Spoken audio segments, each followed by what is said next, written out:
Wonderla Chennai 2025 December 2ஆம் தேதி பொதுமக்களுக்கு திறக்கப்பட இருக்கிறது. OMR சாலையில் அமைந்துள்ள இந்த பூங்கா மொத்தம் 44.30 ஏக்கர் பரப்பளவில் அமைக்கப்பட்டு, முதல் கட்டத்தில் 37 ஏக்கர் வளர்ச்சிப் பணிகள் முடிக்கப்பட்டுள்ளன. இதில் 43 அதிரடி ரைடுகள் உள்ளன. அதில் முக்கியமானவை டஞ்சோரா எனப்படும் இந்தியாவின் முதல் மற்றும் மிகப்பெரிய B&M இன்வெர்டட் ரோலர் கோஸ்டர், மேலும் ஸ்பின்மில் எனப்படும் இந்தியாவின் உயரமான 50 மீட்டர் ஸ்பின்னிங் ரைட் ஆகும். இந்த பூங்கா ஒரே நாளில் 6,500 பயணிகளை வரவேற்கும் திறன் கொண்டது. இதை முதல்வர் மு.க.ஸ்டாலின் டிசம்பர் 1ஆம் தேதி திறந்து வைக்க உள்ளார்.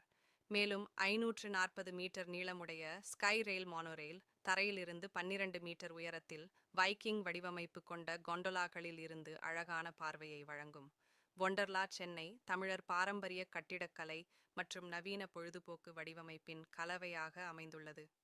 8 தீம் செய்யப்பட்ட உணவகங்கள் அமைக்கப்பட்டுள்ளன. இதில் தமிழ்நாட்டு பிராந்திய உணவுகள், திண்டுக்கல் பிரியாணி, செட்டிநாடு உணவுகளுடன் சர்வதேச உணவுகளும் வழங்கப்படுகின்றன. சுற்றுச்சூழல் பாதுகாப்பை கருத்தில் கொண்டு 3.75 கோடி லிட்டர் மழைநீர் சேமிப்பு தொட்டி, ஒரு 1000 கிலோவாட் சோலார் மின்சாரம்